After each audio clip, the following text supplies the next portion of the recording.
Le bon mix, votre radio. Fred Skitty, bonjour. Bonjour le bon mix, merci de m'avoir invité.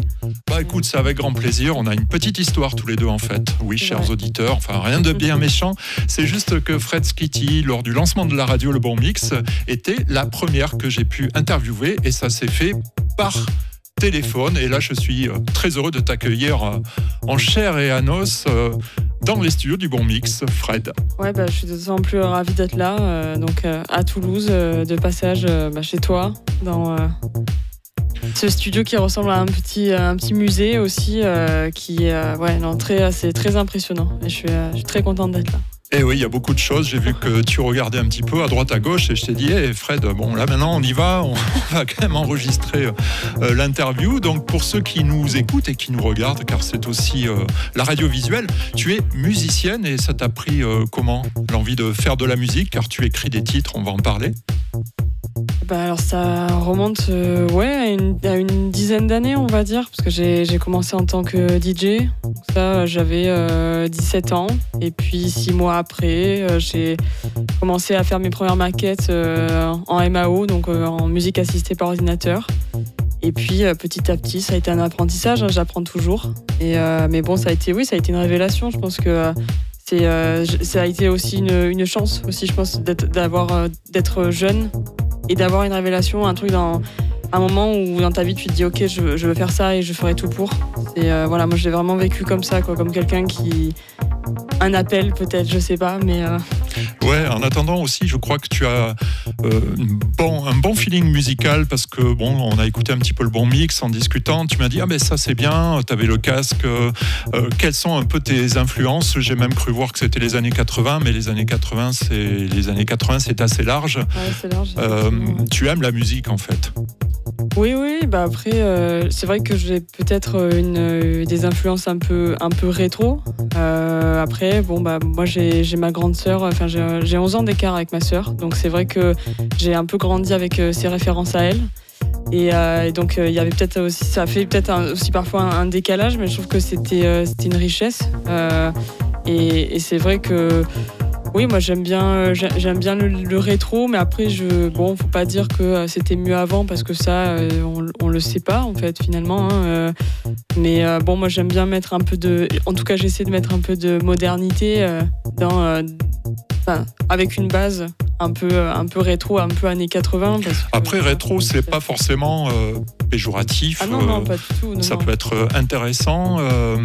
Tu as écrit ton premier titre, c'était Insane, c'est ça? Ouais. On l'entend d'ailleurs derrière. Comment on écrit un premier titre? Avec un peu de, je sais pas, avec de la chance peut-être. Mais ça c'était il y a les premières maquettes, donc ça remonte à 2013. En fait j'ai attendu 4 ans entre la première maquette et le premier morceau fini avec mixage, mastering professionnel. Mais donc à la base je voulais faire, je commençais à bidouiller une petite maquette, donc c'était sur mon ordinateur et j'avais imaginé à la base Insane, c'était j'avais pensé à faire un remix d'une chanson de Kylie Minogue qui s'appelle Slow. Et le truc, c'est que je me suis dit, mais de toute façon, j'aurais jamais les droits. Et je me suis dit, autant repenser une autre mélodie, écrire tes paroles dessus. Et c'est né comme ça. En fait, c'était un projet de remix dont je savais que ça pouvait pas être possible. Donc je me suis dit, autant faire ton morceau. Voilà. On écoute Insane, la première maquette qui est devenue un titre de Fred Skitty sur le Bon Mix. Le bon mix vous ouvre les yeux. I'm standing in the dark. I'm walking all alone. Waiting for a sign, 'cause I'm tired of dancing on my own. They say I'm pretty, they say I'm sexy, but baby they all look the same. I'm about to go insane. I just want to make my dreams come true. And all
sur le bon mix, c'est le titre de Fred Skitty et en plus elle est avec moi. Fred Skitty, jeune artiste qui a fait confiance au bon mix, on l'a dit tout à l'heure.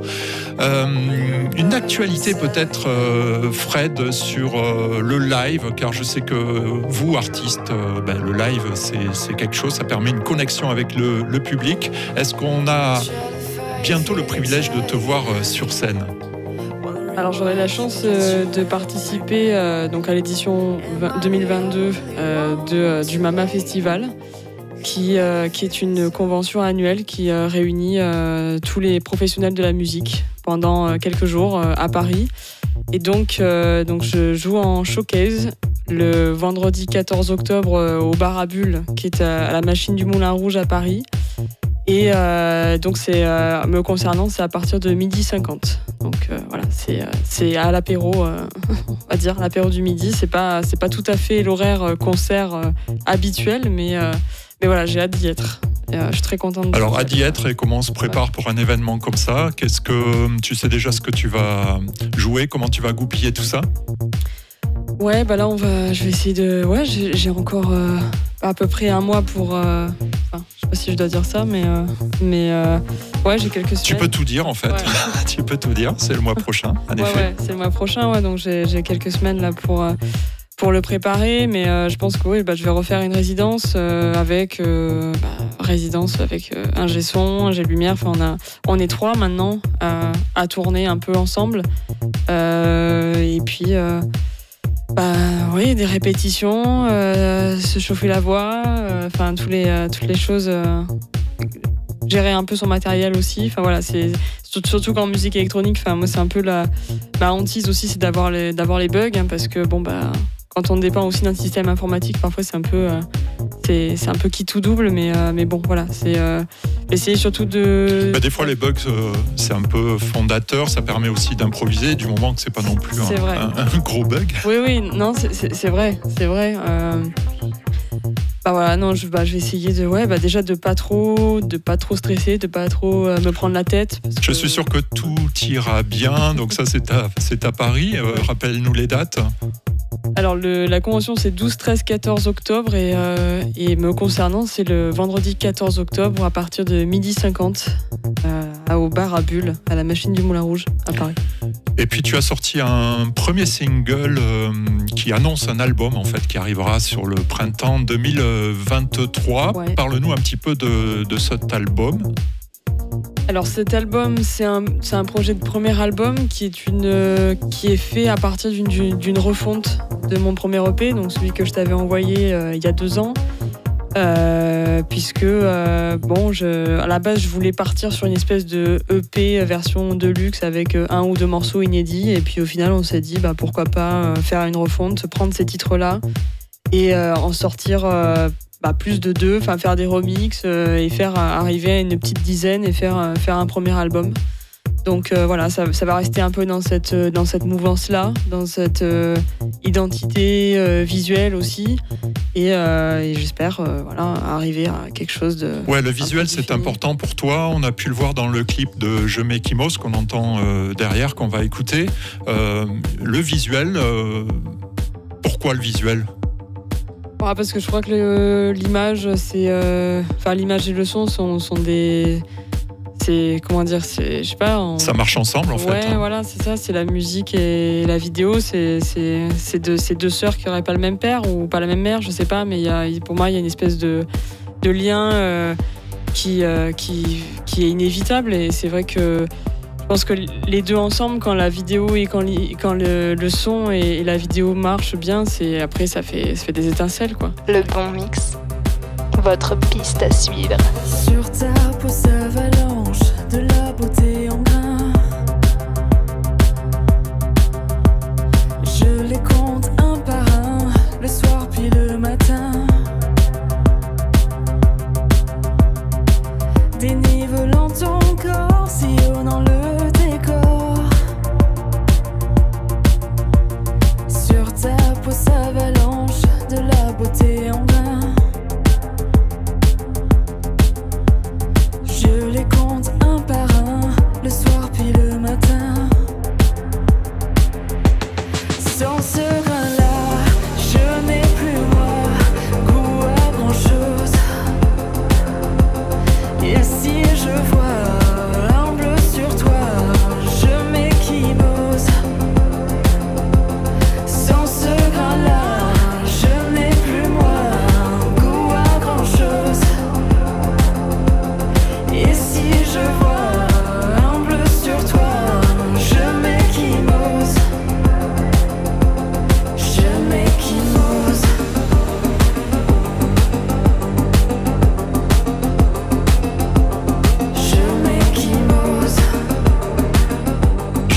Mimose sur Le Bon Mix. Je suis toujours en compagnie de la charmante, il faut dire, Fred Skitty.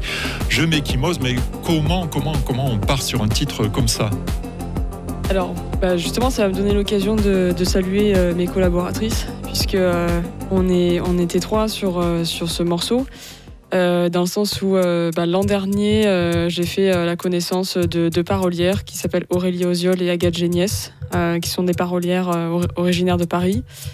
Et disons que, en fait, l'une d'eux, donc Aurélie, était tombée sur mon EP, sur mon projet, sur mes morceaux, etc. Et puis, elle m'a parlé d'un texte, de paroles, de chansons. Elle m'a demandé est-ce que tu as déjà fait du français. Je lui avais dit non, mais j'avais déjà fait des reprises en français, donc je lui avais envoyé des réarrangements, des choses que j'avais faites, des morceaux qui me plaisaient, que j'avais fait à ma sauce. Et elle me dit ouais, je pense qu'il y a peut-être moyen de faire quelque chose. Et elle me dit écoute, si tu veux, je t'envoie des trucs, quoi. Et elle m'a envoyé les paroles de Je m'équimose et là j'ai lu les paroles et je me suis dit ok, si tu prends pas la chanson, c'est que t'es conne, quoi. Enfin, je veux dire, c'est un peu brut de dire comme ça, mais je me suis dit non, il faut, ok, là il y a peut-être quelque chose à faire, vas-y, fais-le, prends-la cette chanson. Et donc pour rappel, avec un joli clip très très très visuel, et je crois que sur le côté visuel, c'est vraiment ta patte à toi. Ta patte à toi, c'est joli ça. Ouais, c'est vrai que c'était... je me suis posée et j'ai réfléchi à comment on pouvait illustrer le bleu qui s'étale, le côté l'échymose, mais sans faire référence à des violences corporelles, parce que la chanson, c'est pas des coups qu'on se porte. Enfin, je veux dire, là, c'est plus des coups à l'âme, au cœur. C'est la souffrance d'une relation, avec une séparation, en tout cas avec un éloignement, avec tous les déboires qu'une relation amoureuse peut causer, mais pas du tout question de violence corporelle. Mais c'est vrai que j'ai pensé à la peinture bleue parce que je me suis dit c'est peut-être une façon un peu poétique d'illustrer ça sans équivoque, enfin sans représenter des bleus face caméra,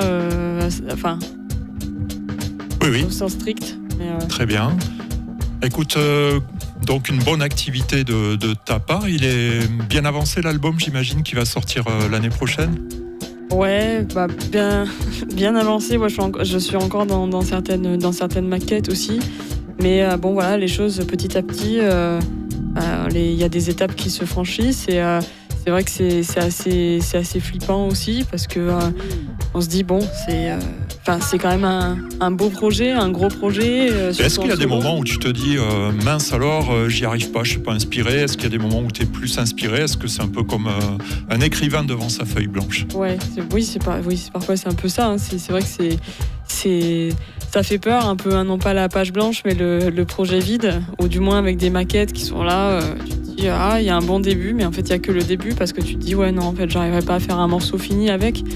Et ça c'est vrai que il y a beaucoup d'artistes, on a 50 débuts de morceaux, mais on a que les débuts. Puis on se dit ouais non, en fait non, ça marche pas. Est-ce que tu te fixes, je dois écrire 8 morceaux, 9 morceaux ou 12 morceaux, ou comment ça se passe? Est-ce que ça coule tout seul après? Non, je me force pas. En fait, j'ai essayé de déconstruire le fait, justement, l'espèce de mythe sur l'inspiration en disant non, pas aujourd'hui parce que je suis pas inspirée, etc. Je pense que, en tout cas, moi, je sais que à titre personnel, j'essaie de passer au-dessus de ça et de me dire il y a pas de bon jour ou de mauvais jour. Enfin, je veux dire, on se met devant un clavier, on teste des trucs. On n'est pas obligé de tout prendre, mais on n'est pas obligé de tout jeter non plus. Donc s'il y a des petites séquences, des petites nappes de synthé, une petite ligne de basse qui est intéressante, on peut la récupérer et s'en servir pour autre chose. J'essaie en tout cas de déconstruire un peu le truc de la page blanche justement, et de par aujourd'hui j'ai pas d'inspiration, mais pas demain non plus parce que ça ira pas. De se dire tout est bon à prendre, après on voit, est-ce qu'on jette, on garde, mais c'est bien d'avancer, c'est bien de se faire plaisir.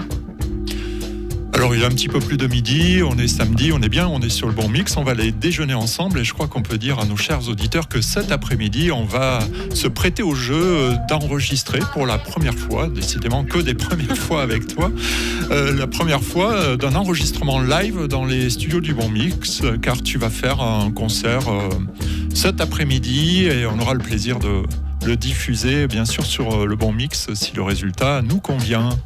Non, mais c'est génial. Je pense que j'ai hâte. C'est vrai que, en plus, si tu me dis que t'as pas eu de concert à proprement parler, bah, je suis ravie d'être la première. Et puis on le voit pas sur l'image, mais derrière Fred, il y a ces machines qu'on va après manger, puisque tu es là sur Toulouse pour ce week-end installé. Puis on va tenter tout ça. Fred Skitty, merci. J'étais très heureux de t'accueillir dans les studios du Bon Mix.